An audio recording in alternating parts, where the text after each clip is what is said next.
The roar began as a distant hum. A vibration felt more in the bones than heard with the ears, but it grew steadily, tearing through the placid quiet of the Malibu evening. It was the sound of an ending. Down on the private tarmac, bathed in the cold blue light of dusk, Lena Williams felt the vibrations travel up from the soles of her worn sneakers, a tremor that matched the one already shaking her from the inside. The handle of her wheeled suitcase, a cheap thing she'd bought with her own money years ago, was slick with sweat in her palm. 15 years. She had spent 15 years in that house, a ghost polished to a high shine, and all she had to show for it was this single small bag and the clothes on her back. Behind her, perched atop a sweeping marble staircase that seemed to flow down from the heavens, the Sterling family stood like statues in a museum of their own making. Arthur Sterling, the patriarch, was a pillar of iron-grey severity, his bespoke suit unwrinkled, his expression a mask of bored finality. Flanking him were his biological daughters, Olivia and Isabel, their silk dresses shimmering, their faces holding the same vacant, dismissive beauty they wore to charity galas. It was the look of people discarding an accessory that no longer matched their decor. For 15 years, she had been their prize, the foster child plucked from obscurity to be the living, breathing centerpiece of their philanthropic narrative. Now, the story was over, and she was being written out of the final chapter with the same cold efficiency with which she'd been introduced. She fought the burning in her throat, the acidic sting of unshed tears. Crying was a weakness, and weakness was a luxury the Sterlings had never tolerated.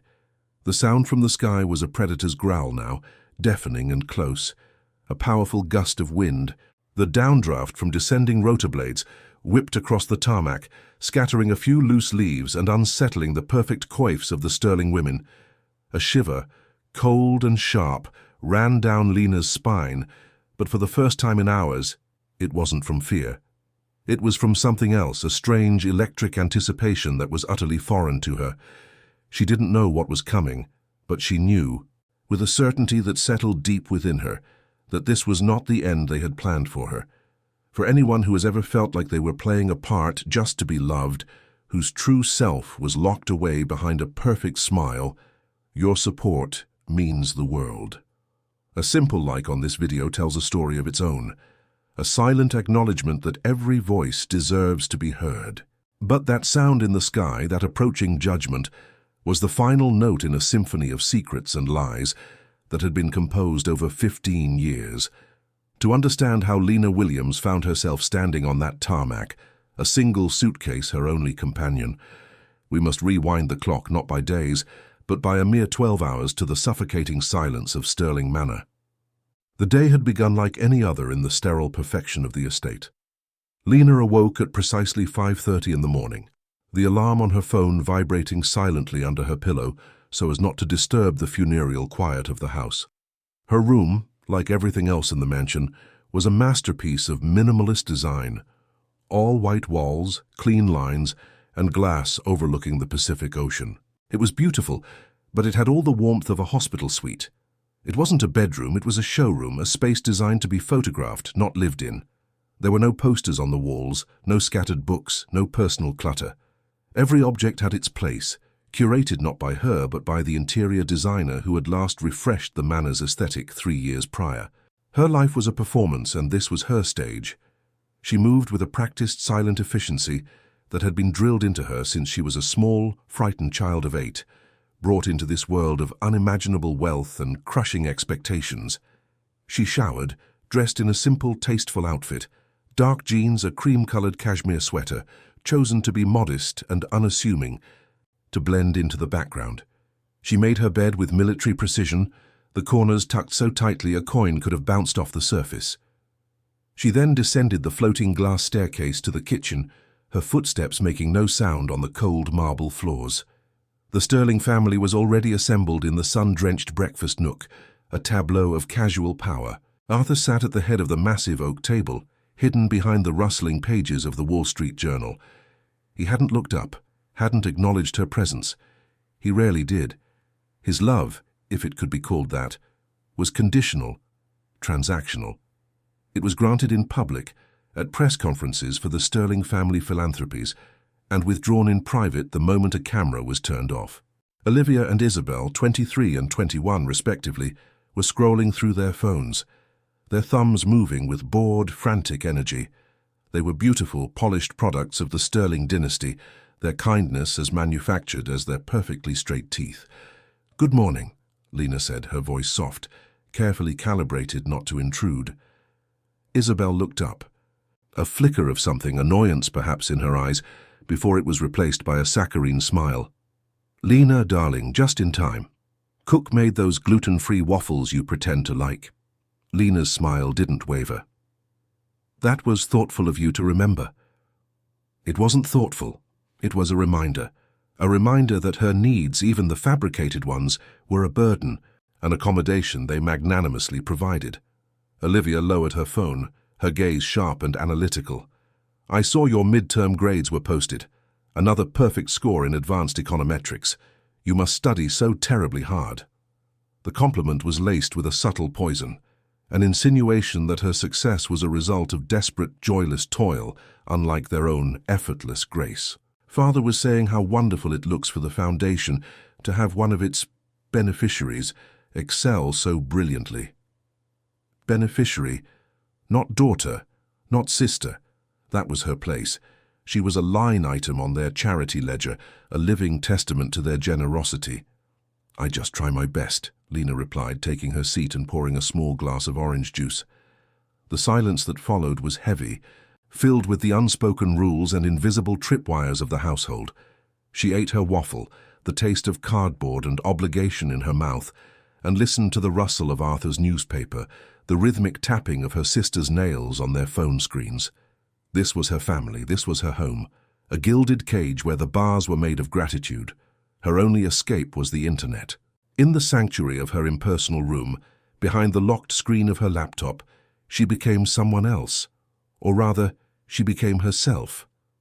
It was there 2 years ago, during a late-night study session for an online macroeconomics course, that she had met Marcus Thorne. He was just a username at first, a brilliant mind in a chat box who challenged her assumptions and matched her intellect. Their conversations quickly moved from economic theory to late-night discussions about everything and nothing.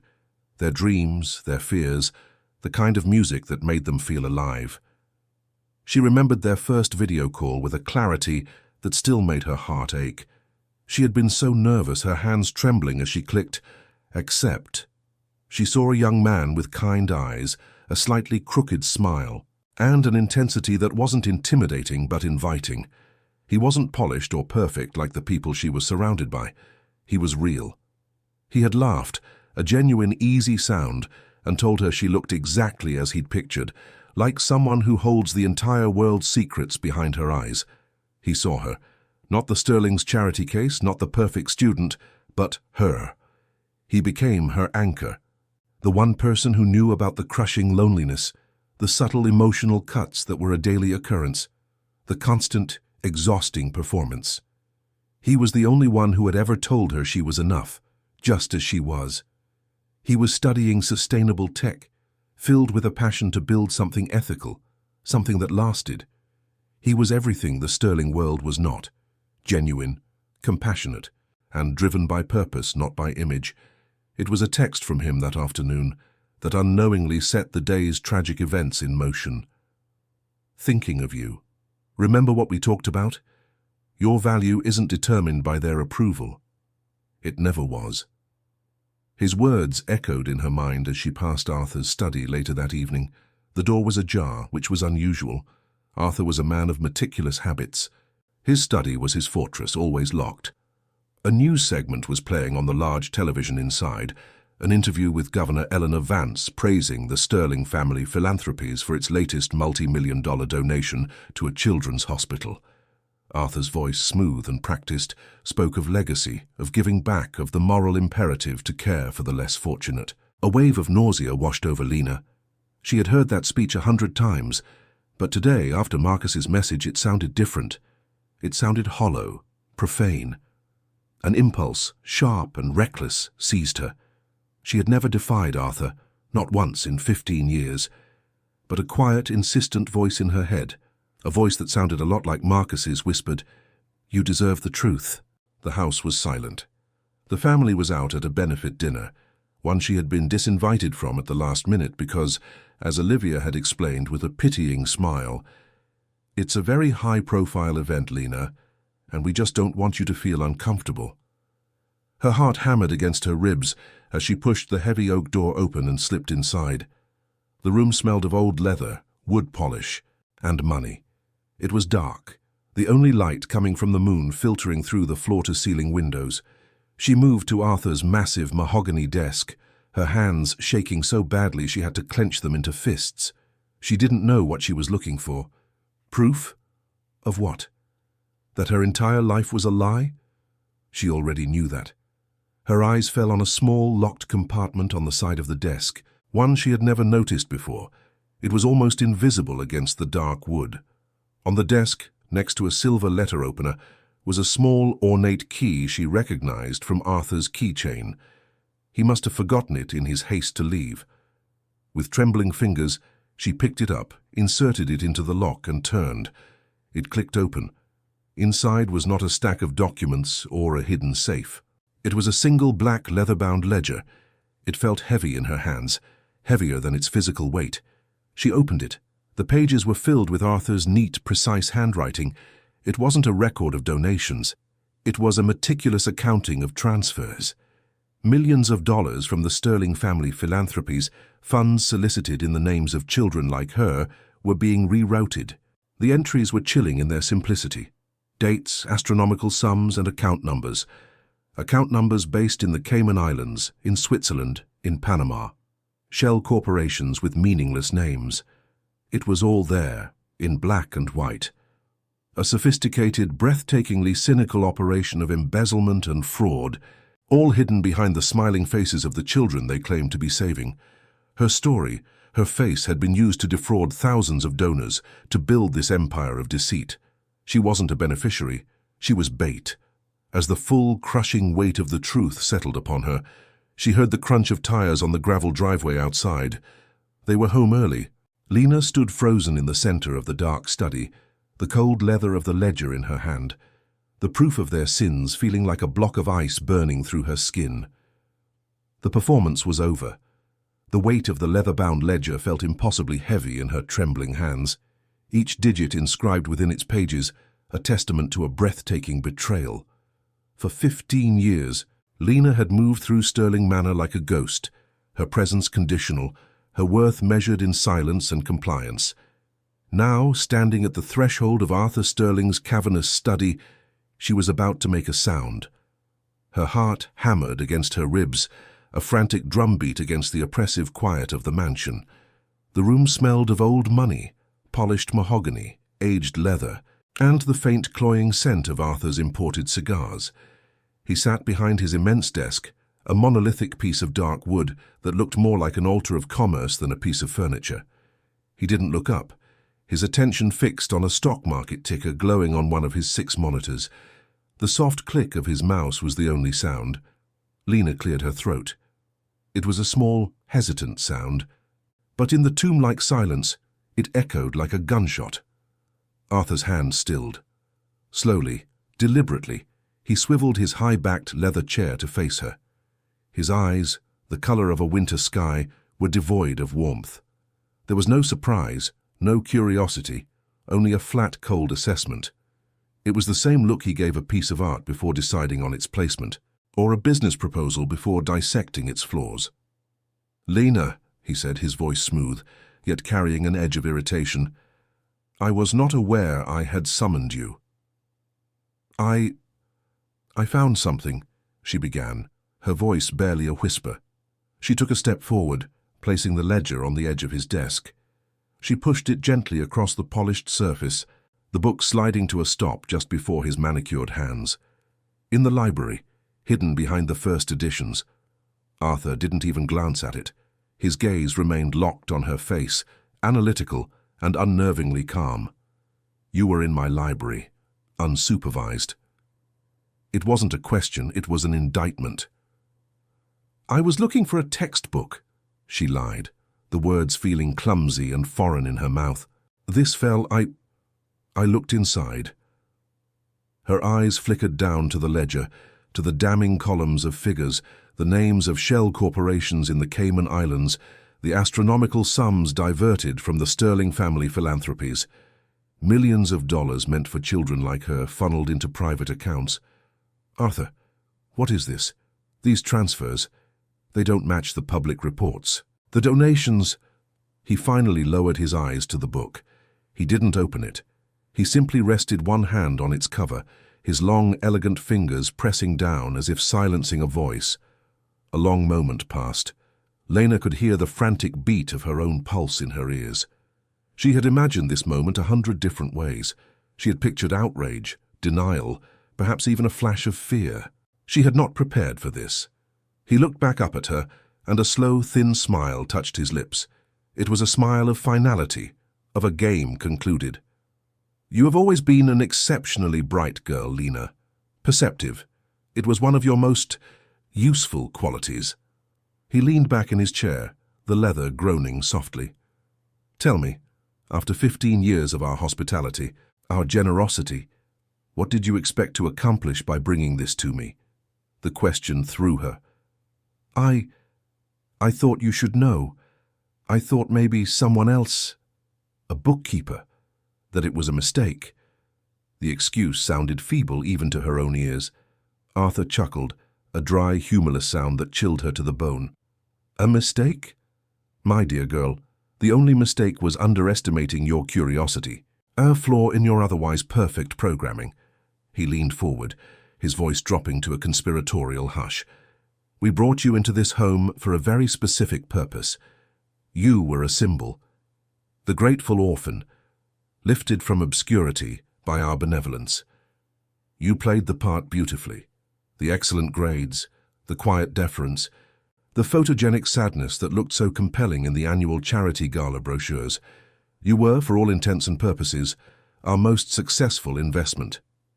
The word investment struck her with the force of a physical blow.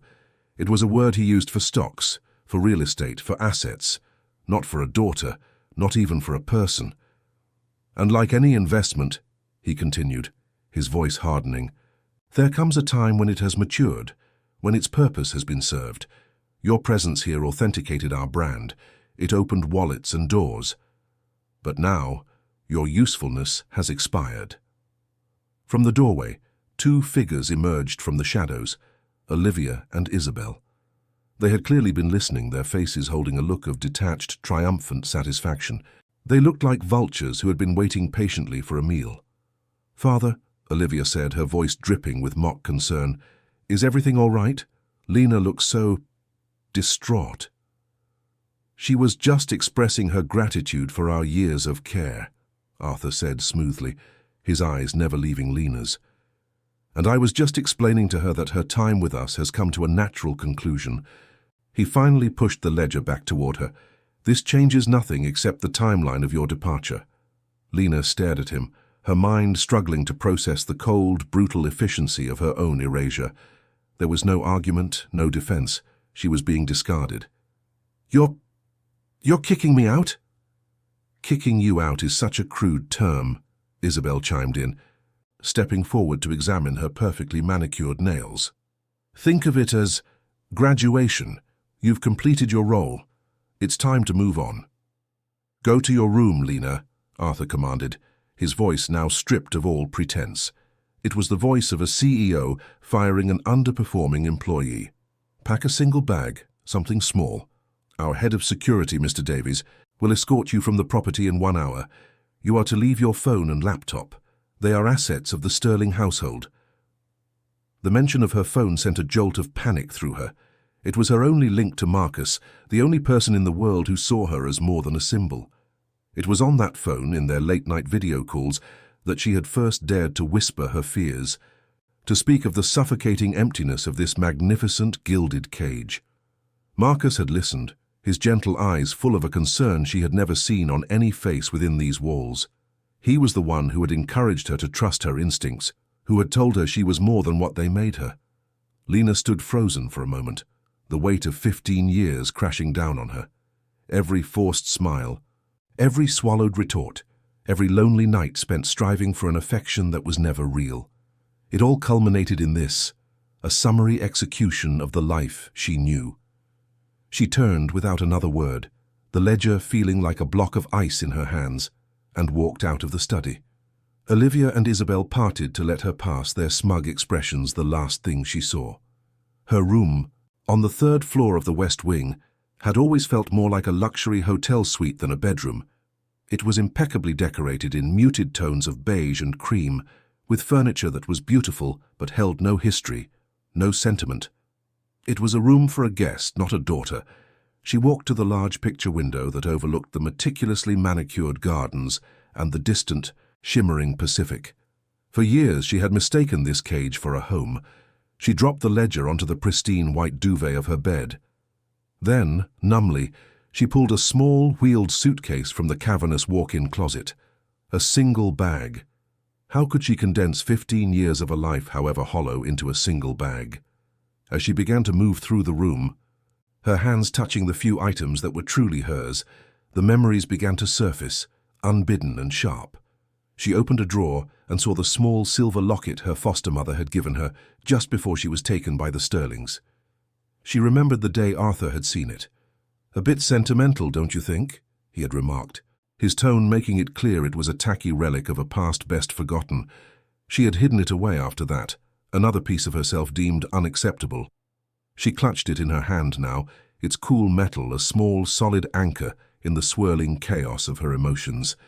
She pulled out a worn copy of To Kill a Mockingbird, a book she had read a dozen times. She remembered trying to discuss it with Isabel once, eager to share her thoughts on justice and empathy.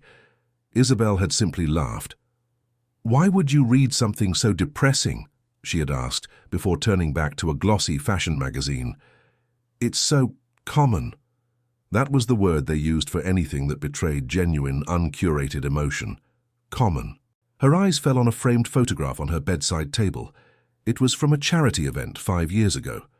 Lena stood between Arthur and his late wife, her smile practiced, her posture perfect. The photo had appeared in Vanity Fair with the caption, "Arthur Sterling and Family," proving that true wealth is measured in generosity. She remembered the moments just before the photo was taken. Arthur's wife, Camilla, had hissed in her ear, "Straighten your shoulders, Lena, you look like you're slouching, don't ruin the shot." Lena picked up the frame, her thumb tracing the glass over her own face. The girl in the picture was a stranger, a carefully constructed doll. She left the photograph on the table. It didn't belong to her, it belonged to them. She packed a few changes of clothes, the silver locket, her favorite book, and a small worn teddy bear that had been with her through 3 different foster homes before this one. It was old and missing an eye, another object of their silent disdain. Each item was a rebellion, a small claim to an identity they had tried so hard to erase. Her mind kept returning to Marcus. The thought of losing contact with him was more terrifying than losing this house, this life. He was her only proof that another world existed, a world where people connected with sincerity, not for strategic advantage. He would be waiting for her call tonight. He would worry. The thought was a fresh stab of pain. They were taking him from her, too. The hour passed in a blur of detached motion. When she was done, the single suitcase stood by the door, a pathetic monument to her transient existence. The room looked almost exactly as it had before she started, a testament to how little of herself she had ever been allowed to imprint upon it. A sharp knock came at the door. It was Mr. Davies, a large, impassive man whose expression never changed. "It is time, Miss Williams." He didn't offer to help with her bag. He simply waited as she slung her small backpack over her shoulder and took the handle of the suitcase. He walked behind her as they descended the grand, curving staircase, his presence a silent, looming pressure. The house was quiet. Arthur had returned to his study. Olivia and Isabel were nowhere to be seen. They had already moved on. Her expulsion already a forgotten piece of household administration. Mr. Davies led her not to the front door, but through a side corridor that opened onto the back of the estate. They walked past the Olympic-sized swimming pool and the perfectly manicured tennis courts, symbols of a life she had been adjacent to, but never truly a part of. Ahead, at the edge of the sprawling property, was the private tarmac, a swathe of dark asphalt built for the family's private jet and helicopter. The California evening was settling in. The sky a deep bruised purple streaked with orange. The air was cool against her tear-streaked cheeks. She felt the full crushing weight of her loneliness. 15 years. She had given them 15 years of her life, her youth, her desperate, hopeful heart. And in the end, it had all been a transaction. Her purpose served, she was being discarded like a used prop. Mr. Davies stopped at the edge of the tarmac, a silent dismissal. He turned and walked back toward the mansion without a backward glance. Lena was left alone, standing on the cold asphalt, her small suitcase in hand. Behind her, the Sterling Manor stood against the darkening sky, its windows glowing like cold, judgmental eyes. It was a fortress of wealth and power, and she was an exile, cast out into a world she barely knew, with nothing but a bag full of ghosts and a heart shattered into 1,000 pieces. She took a deep, shuddering breath, the salty air filling her lungs, and faced the empty expanse of the runway, the first step into an unknown and terrifying future. The world had shrunk to the cold, unforgiving expanse of the tarmac. Each crack in the asphalt felt like a fissure in Lena's own soul. The suitcase, its wheels silent on the smooth surface, was a dead weight in her hand, the sum total of 15 years of trying to be enough. Behind her, Sterling Manor loomed against the bruised twilight sky, a monument of glass and white stone. It wasn't a home. It was a museum, and she had just been deaccessioned. The air, thick with the scent of salt water from the Pacific and the faint, sterile smell of jet fuel, was chilling her skin through the thin fabric of her blouse. Loneliness was a physical presence, a cold hand pressing down on her chest, making each breath a deliberate, painful effort. She had nowhere to go, no one to call. The world that had been her cage for as long as she could remember had finally ejected her, and the freedom was indistinguishable from terror. She could feel their eyes on her back, Arthur's cold dismissal, Olivia's and Isabel's smug satisfaction. They were watching her break, and she refused to give them the satisfaction of seeing her fall, so she kept walking, one foot in front of the other, towards a horizon that was nothing but deepening shadow. It started as a feeling more than a sound, a low thrumming that seemed to vibrate up through the soles of her shoes. Lena dismissed it at first. A distant boat on the ocean, perhaps. Or a car, winding its way up the canyon roads. Malibu was a place of constant, expensive noise, but the vibration grew stronger. A persistent hum that began to separate itself from the gentle sigh of the waves. It was a rhythmic, mechanical pulse, a deep baritone note that was steadily climbing in volume. Atop the sweeping marble staircase, Arthur Sterling's rigid posture shifted. A flicker of annoyance crossed his face. A man for whom any unscheduled event, any sound not of his own making, was a personal affront. Olivia whispered something to Isabel, a dismissive gesture of her hand indicating the sky. They likely assumed it was one of their affluent neighbors, making a characteristically ostentatious arrival. To them, it was a minor nuisance, a brief disruption to the perfect scripted quiet of their evening. But the sound was not distant anymore. It was growing, swelling from a hum into a roar, a powerful guttural chop that clawed at the air. It was a sound of immense power, and it was getting closer. Lena finally stopped, her head tilting upwards. The sound was directly above, a furious beating against the heavens. It wasn't passing by, it was descending. The noise became a physical force, a wave of pressure that washed over the tarmac, making the loose gravel at the edge skitter and dance. The wind picked up, not the gentle sea breeze, but a manufactured gale, tearing at her hair, whipping it across her face, stinging her eyes. She had to plant her feet to keep her balance, her knuckles white as she gripped the handle of her suitcase. The sound was deafening now, a thunderous heartbeat that seemed to originate from the very center of the earth, echoing off the canyon walls and the impassive glass of the mansion. Then it broke through the last vestiges of twilight, a phantom descending from the sky. It was a helicopter, sleek and impossibly white, its landing lights cutting brilliant sterile cones through the deepening blue. It was not the bulky, utilitarian craft of a news crew, nor the garishly customized toy of a tech billionaire. It was something else entirely, an instrument of precision and power, its design speaking of quiet, unassailable authority. It hovered for a moment, a magnificent roaring predator, its presence dominating the entire estate, dwarfing the imposing architecture of the mansion. The Sterlings on the steps were no longer annoyed. They were shielding their faces, their perfect hair and expensive clothes thrashed by the powerful downdraft. Their composed tableau of dismissal had been shattered, replaced by a frantic, undignified battle against the wind. For the first time in 15 years, Lena saw something other than cold control on Arthur's face. It was confusion, tinged with the first pale shade of alarm. With a final, deafening roar, the helicopter settled onto the tarmac, its skids touching down with a grace that belied its size and power. The immense rotor blades began to slow, their percussive chop diminishing into a heavy, rhythmic thwump, thwump, thwump that still seemed to shake the very air she breathed. A profound silence fell in the wake of the engine's whine, a silence made heavier by the sound of the slowing blades and the frantic pounding of Lena's own heart. She stood frozen, a small, solitary figure caught between the cold, silent mansion behind her and the gleaming white machine that had just landed from another world. The side door of the helicopter slid open with a smooth, pneumatic hiss, revealing a warmly lit interior. A figure was silhouetted against the light, a tall, lean shape that seemed to absorb all the tension in the air. Lena's breath caught in her throat. Her mind, reeling from the shock of the last few hours, refused to process what her eyes were seeing, refused to entertain the impossible hope that was suddenly, achingly, blooming in her chest. The figure stepped out, and the world tilted on its axis. It was Marcus Thorne. But it was a version of Marcus she had only seen in fragments, in the confident tone of his voice over late-night calls, in the fierce intelligence of his arguments in their online forums. He was no longer the unassuming college student in a worn hoodie who made her laugh through a screen. He wore a dark, impeccably tailored suit that fit him like a second skin. His shoulders were broader, his stance more grounded, and in his eyes was a calm, focused intensity that was utterly captivating.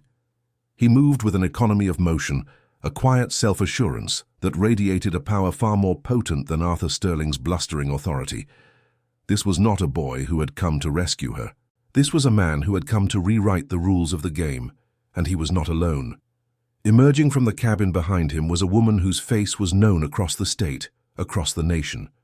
Governor Eleanor Vance, her expression one of polite, unyielding firmness, stepped onto the tarmac. She was flanked by two men in simple dark suits, their posture and watchful eyes identifying them as her security detail. They moved with a practiced, unobtrusive efficiency, their presence instantly establishing a new official perimeter of authority that rendered the Sterlings' private security guards, who were now hovering uselessly near the mansion doors, completely irrelevant. The Sterlings went rigid. Annoyance had become confusion. Confusion had become alarm, and now alarm was curdling into pure, unadulterated panic. Arthur's face, usually a mask of patrician composure, was ashen, his mouth slightly agape. Olivia and Isabel, their faces a mask of horrified disbelief, clutched at each other, their whispers frantic and unheard over the slowing blades of the helicopter. Their fortress had been breached, not by an enemy, but by a level of power they had never anticipated, a power that did not play by their rules. Marcus took in the scene with a single, sweeping glance. The mansion, the family frozen on the steps, their shock and fear, a palpable thing in the air. But his gaze did not linger. It moved with unerring accuracy to find her. He looked at Lena and the entire world, the roaring machine, the powerful governor, the crumbling family, all of it faded away. His eyes, the same warm, intelligent eyes that had seen past her carefully constructed walls during countless video calls, found hers across the expanse of the tarmac. And in them, she saw no pity. She saw recognition, she saw anger on her behalf, she saw a fierce, unwavering belief that was so potent it felt like a physical shield. He started walking toward her. His steps were deliberate, measured, eating up the distance between them. He did not look back at the governor. He did not glance at the family he was in the process of dismantling. His entire universe in that moment had narrowed to her. Each step he took was a drumbeat, marking the end of one life and the beginning of another. Each step was a silent declaration, a judgment rendered. He was crossing a battlefield to reach her, and his arrival signaled the end of the war. Lena stood rooted to the spot, her suitcase forgotten at her side. The tears she had so fiercely held back now burned behind her eyes, but they were not tears of sorrow. They were tears of a profound, earth-shattering relief, of a hope so long-starved it felt like pain. He stopped directly in front of her, so close she could feel the warmth radiating from him. The last light of day caught in his hair, and the slowing helicopter blades sliced the air behind him. A final rhythmic punctuation to his arrival. He looked down at her, his expression softening. And in that moment, the 15 years of silence, of invisibility, of desperate, unrequited longing to be seen, finally came to an end. The space between Marcus and Lena crackled with 15 years of unspoken words, a universe of quiet suffering and hidden strength. His eyes, the same warm, intelligent eyes she had come to know through the cold blue light of a computer screen, were now fixed on her, offering not pity but a profound, unwavering recognition. He saw not the discarded foster child, but the woman who had survived. The slowing thrum of the helicopter blades seemed to beat in time with her own heart, a powerful, rhythmic pulse that drowned out the frantic whispers, now erupting from Olivia and Isabel on the grand marble steps. For a frozen second, the world was just the two of them on the tarmac, an island of shared history in a sea of impending chaos. Then, the moment broke. Governor Eleanor Vance moved with the quiet, deliberate grace of a person accustomed to commanding attention without raising her voice. She stepped past Marcus, her gaze sweeping over the scene with a practiced, analytical calm, before settling on the Sterling family. The barely concealed contingent of press, who had been lurking at the edges of the property line, now surged forward as if released by an invisible signal. Camera flashes began to explode like miniature suns, turning the twilight into a strobing, surreal theater. The whirring and clicking of shutters became a frantic, mechanical chorus. "Good evening." Governor Vance's voice was not loud, but it cut through the rising clamor with the precision of a surgeon's scalpel. She stood at an invisible podium, her presence alone creating a focal point that drew every eye. Tonight is not an end, but a beginning. For too long, the most vulnerable children in our state have been let down by a system that prioritizes appearances over welfare, a system that allows wealth and influence to mask profound neglect and corruption. Arthur Sterling's face, already pale, seemed to drain of all remaining color. He took a half step forward, his mouth opening, but no sound came out. Olivia and Isabel clutched at each other, their designer dresses suddenly looking like costumes for a play whose final act had gone terribly, horrifyingly wrong. The governor continued, her gaze sweeping over the reporters, each word landing with the weight of indictment. "We are here tonight to announce the launch of a new landmark state program, the Second Chances Initiative. This initiative will enforce radical transparency, create stringent oversight, and ensure that every single dollar donated for the well-being of a child goes to that child. It will dismantle the very foundations of predatory philanthropy that have allowed certain organizations to flourish at the expense of human decency." She paused, letting the words hang in the air, heavy and charged. Then she turned her head slightly, her eyes finding Arthur Sterling with a cold, direct stare. Organizations like the Sterling Family Philanthropies. A collective gasp rippled through the press corps. The name, spoken aloud in this context, was a bomb detonating in the carefully manicured world of Malibu society. It was the confirmation of a rumor, the validation of a long-held suspicion, and the beginning of a spectacular fall from grace. Arthur Sterling finally found his voice, a strangled, guttural sound of pure rage. "This is an outrage, a political stunt. This girl is a disgruntled, ungrateful liar." He lunged forward, his expensive loafers skidding on the smooth tarmac, his hands clawed as if to physically tear the governor's words from the air. But he never got close. Two members of the governor's security detail moved with fluid, understated efficiency, intercepting him. There was no struggle, no violence. Just a firm hand on his chest and another on his arm, a human wall he could not breach. His momentum died, leaving him looking pathetic and impotent, a king suddenly stripped of his kingdom. It was then that Governor Vance did something no one expected. She smiled, a warm, genuine smile that transformed her official demeanor and turned her full attention to the silent figure standing beside Marcus. "Arthur Sterling is right about one thing," she said, her voice now carrying a different kind of power, the power of affirmation. "This is about a girl, but she is not a liar, she is a witness. Ladies and gentlemen," she gestured with an open hand, "I want you to meet Lena Williams, a young woman whose immense courage in the face of unimaginable pressure has been the catalyst for this entire initiative. It was her bravery that brought the truth to light." Every camera, every microphone, every eye on that tarmac swiveled to face Lena. For a terrifying moment, she felt the weight of their collective gaze like a physical blow. The world seemed to shrink to a pinpoint of blinding light and deafening noise. Her breath hitched, and the small wheeled suitcase she still clutched felt like an anchor pulling her down. 15 years of being invisible, of trying to take up as little space as possible, screamed at her to retreat, to hide. Then she felt a gentle pressure on her arm. It was Marcus. He didn't speak. He didn't need to. The touch was a current of strength, a silent reminder of every late-night conversation, every shared secret, every moment he had looked at her and seen not an obligation, but a person. He believed in her. And in that moment, she realized she had to believe in herself. Slowly, deliberately, she released her grip on the suitcase handle. It stood alone on the tarmac, a small, sad monument to a life that was now over. Taking a deep breath that seemed to draw in the very resolve of the evening air, she stepped forward. A microphone was offered to her, and its cool metallic weight in her hand felt impossibly heavy, yet grounding. She raised it to her lips. The silence that fell was absolute. Even the crickets in the manicured hedges seemed to hold their breath. "For 15 years, she began, her voice a fragile tremor that she fought to control, "I lived in that house." She didn't point, didn't need to.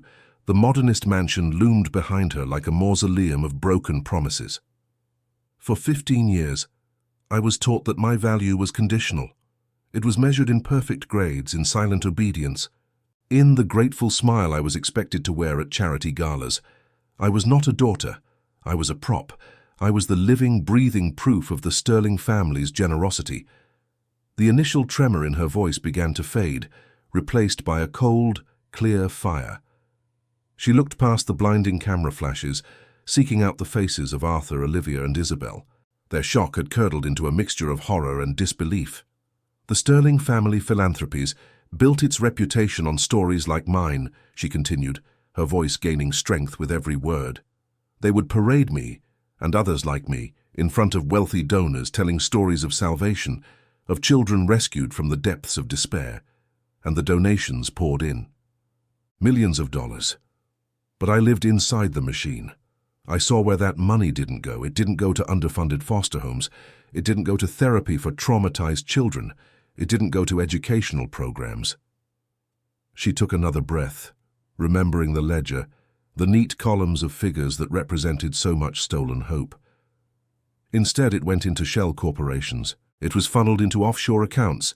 It paid for private jets, for lavish vacations, for the very marble that paves those steps. They didn't just steal money, they stole futures. They used the images of desperate children to build a personal empire, and they did it with a smile, accepting awards for a compassion they have never ever felt. She recounted the final argument from just hours before, the coldness in Arthur's eyes, when she had confronted him not with an accusation, but with his own documented greed. She described his immediate, chilling response, not denial, but dismissal. The cold, transactional words that had severed her from the only home she had ever known. "When I found proof of their crimes," Lena's voice was now ringing with a strength she never knew she possessed, a voice forged in years of silent endurance. "They didn't try to hide it. They didn't try to explain. They just threw me out. With one suitcase, because I was no longer useful to their narrative. My purpose had been served." She paused, letting the weight of her testimony settle over the stunned crowd. Her gaze locked with Arthur's one last time, and for the first time in her life she saw not an imposing patriarch, but a small, frightened man, trapped in the ruins of his own lies. "But they made one mistake," she concluded, her voice dropping slightly, drawing everyone in. "They didn't just throw me out. In throwing me out, they threw out every child they exploited. They threw out every donor they defrauded. and they threw out the one person who knew all their secrets and had absolutely nothing left to lose. As her last word hung in the charged air, a new sound began to slice through the night. It started as a distant wail, a mournful cry that grew steadily, insistently louder. Red and blue lights began to flash against the high walls of the Sterling estate. Police sirens, not one but a dozen, converging on their location with undeniable purpose. The press erupted. The scene dissolved into controlled chaos. Black sedans with government plates swept up the long driveway, and from them emerged men and women in dark suits, their movements crisp and authoritative. They were federal agents.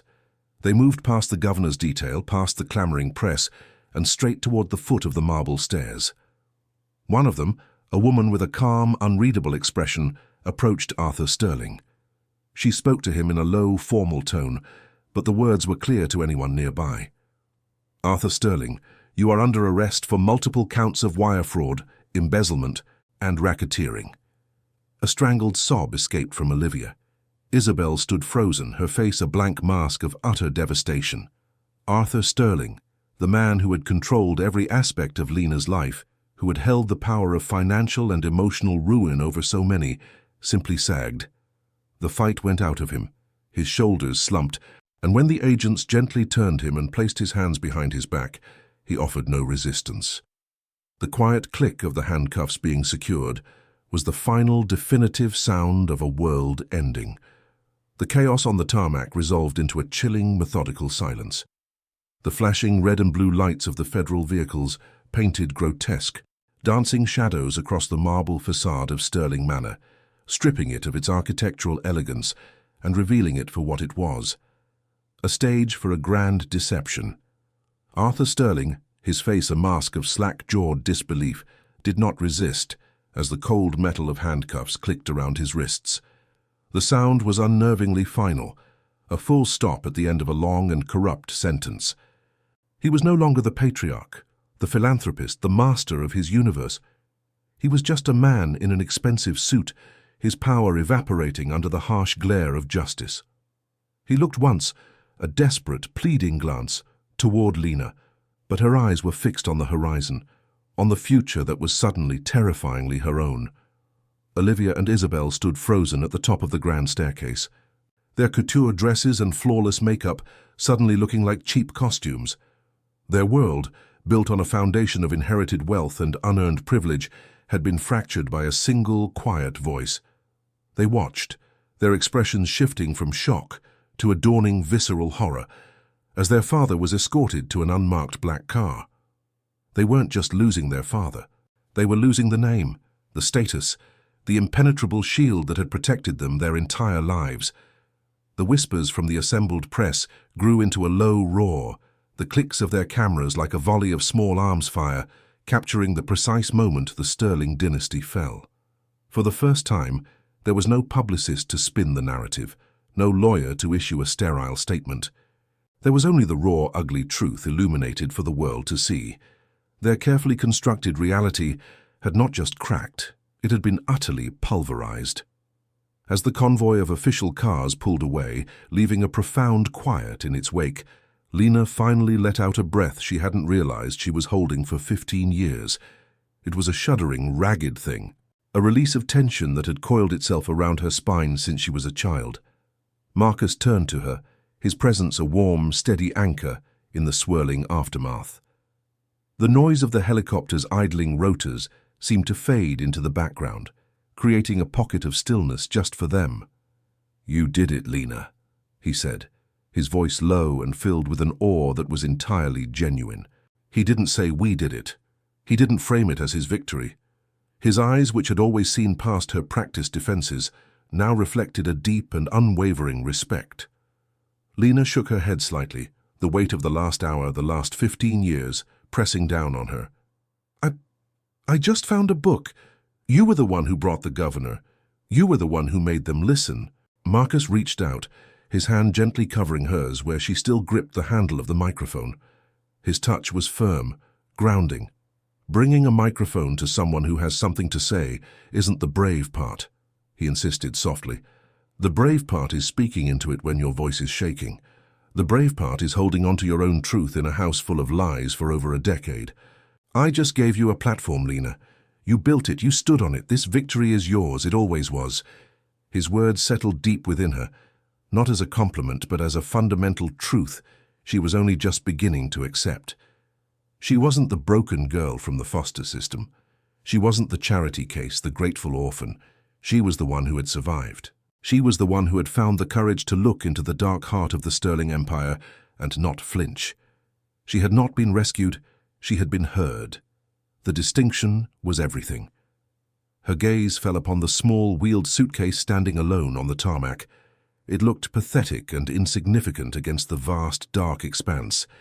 Inside were the few possessions she had considered her own. A handful of books, a worn sweater, a small faded photograph of a woman she was told was her birth mother. It was a suitcase filled with the remnants of a life defined by others. It was the baggage of the girl she used to be, the girl who had walked out of that house believing she was worthless. With a newfound clarity, she released her hand from Marcus's and took a single step away from him, toward the helicopter. She left the suitcase where it stood. She didn't look back at it. It contained nothing she needed for the journey ahead. The past was no longer something to be carried. It was something to be understood, to be learned from, and then to be left behind. Governor Vance, who had been observing their exchange with a quiet, knowing smile, gestured toward the open door of the helicopter. "Lena," she said, her voice carrying both official authority and personal warmth, "your new life is waiting. We have a lot of work to do." Lena looked from the governor's outstretched hand to Marcus's steady gaze, and for the first time in her memory, she felt not an obligation to be grateful, but a partnership built on mutual respect. She ascended the steps into the gleaming white cabin, the powerful hum of the engines a promise of forward momentum. As the helicopter lifted off the ground, the Sterling Manor shrank below, its sprawling lights and pristine lawns diminishing until it was just another gilded cage in a landscape of them. Lena didn't watch it disappear. Instead, she looked ahead, through the cockpit window, at the endless constellation of lights that was Los Angeles, a city of a million stories, where hers was finally, truly, beginning. Weeks turned into a month, then 2. The fall of the Sterling family philanthropies sent shockwaves through the non-profit world, triggering federal investigations into dozens of similar organizations. The trial became a national obsession, a sordid saga of greed masquerading as charity. But Lena was far from the spectacle. She didn't watch the news reports or read the salacious headlines. Her focus was singular, her energy channeled into the work. The Second Chances Initiative was not just a name, it was a mission. Housed in a bright modern office in downtown Sacramento, far from the coastal opulence of Malibu, it was a hub of tireless activity. Lena was not a figurehead or a poster child for the cause. She was an architect of its very foundation. She spent her days meeting with social workers, poring over policy documents, and, most importantly, sitting with children still lost in the system. She listened to their stories, her own past giving her a unique empathy that no amount of professional training could replicate. She recognized the forced smiles, the quiet watchfulness, the desperate ache to belong. One crisp autumn afternoon, she stood before a legislative committee, not as a victim recounting her trauma, but as an expert advocating for systemic reform. She wore a simple navy blue blazer, her posture straight, her voice clear and resonant as it filled the chamber. She spoke of the need for transparent accounting, for independent oversight, for programs that prioritized the emotional well-being of children over the public image of their benefactors. There was no trace of the trembling girl who had stood on that tarmac. In her place was a woman of substance and strength, her purpose forged in the fires of her own survival. After the hearing, a young intern, a girl no older than 19, approached her nervously. "Miss Williams," she began, clutching a notepad. "That was incredible. How did you get to be so fearless?" Lena offered a gentle smile, one that reached her eyes. "I'm not fearless," she corrected softly. "I just learned that my voice is more powerful than my fear." Later that evening, she and Marcus walked along the riverfront, the setting sun casting a golden glow on the water. Their relationship had settled into a comfortable, profound partnership. He was the CEO of a revolutionary tech company, and she was a pivotal force in state social reform. Yet, when they were together, they were simply Marcus and Lena, two people who had found each other in the quiet anonymity of a late-night study session and had helped each other become who they were always meant to be.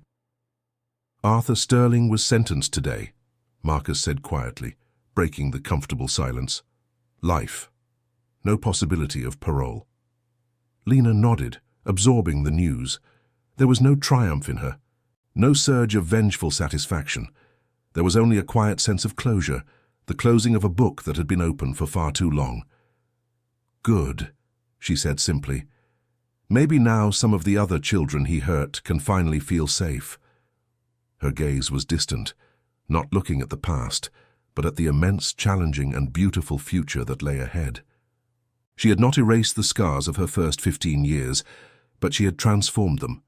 They were no longer marks of shame, but a map that had led her here to a life of purpose, a life of meaning, a life that was unequivocally her own.